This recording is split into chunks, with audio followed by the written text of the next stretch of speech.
Hello, everyone, and welcome back to Cool Coasters and More. This past weekend, I had the opportunity to visit Pleasure Pier in Galveston, Texas. This is a very cool and interesting pier amusement park. They have a log flume, a roller coaster, multiple flat rides, a Ferris wheel, multiple children rides, and a star flyer. Now, the first thing I'd like to talk about with this park is definitely the overall atmosphere of the park itself. Because it is located on the Gulf of Mexico on a pier over the ocean, it gives each ride more of a unique feeling because you're either going to be riding over the water or near it on every attraction, which gives each ride a very unique feeling. It definitely has a tropical or vacation vibe, smelling the seawater salt, being around the pelicans, being around the seabirds. It's definitely a cool experience. It's not something you can get at other amusement parks. Now, because it is located on a pier, obviously it's a very small park because they were restricted by the overall size of the park that they actually had to work with. I feel like they were able to get some really cool rides and a cool roller coaster as well packed into this very small space. I think they did a really good job at that. And they got some cool shops, obviously some like carnival style games as well. And it is a really enjoyable environment, and I had a lot of fun while I was there.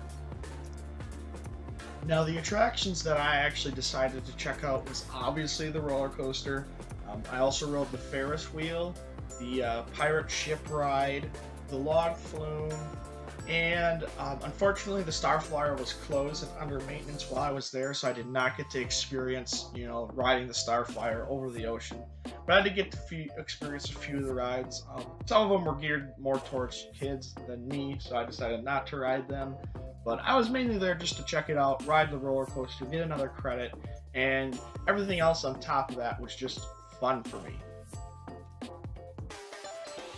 The two attractions that I'll be diving deep into are the log flume and the roller coaster. And the first one I'd like to talk about is the log flume itself.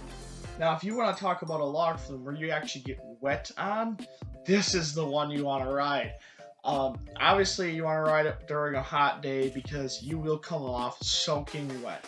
Now, it features a small drop and a large drop. Obviously, there's not a lot to this log flume, but compared to others, like sometimes I get off a log flume and I'm disappointed because I'm like completely dry, and some of them have some really cool dark ride sections, but like I said, you get off because you're dry, you're disappointed.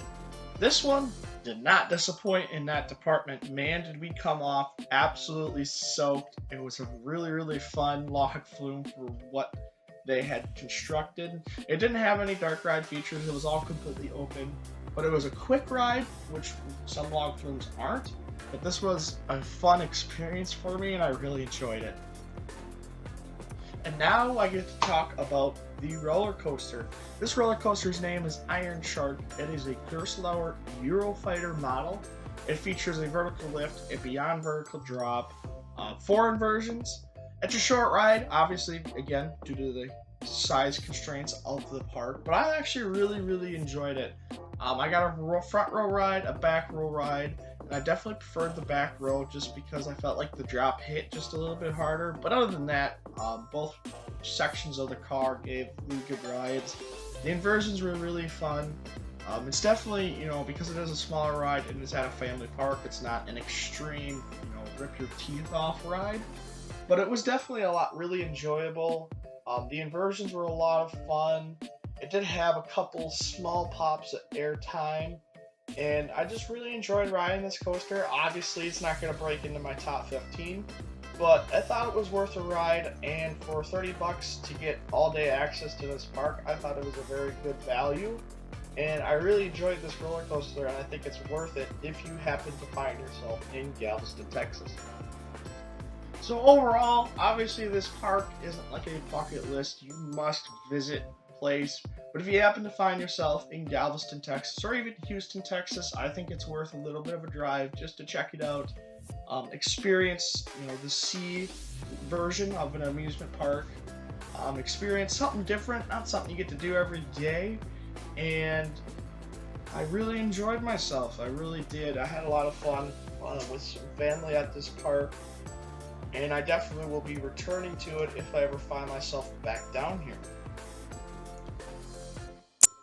Once again, I thank you all for tuning in to watch this video. Again, any views that I can get, I greatly appreciate, and I hope you all have a great day.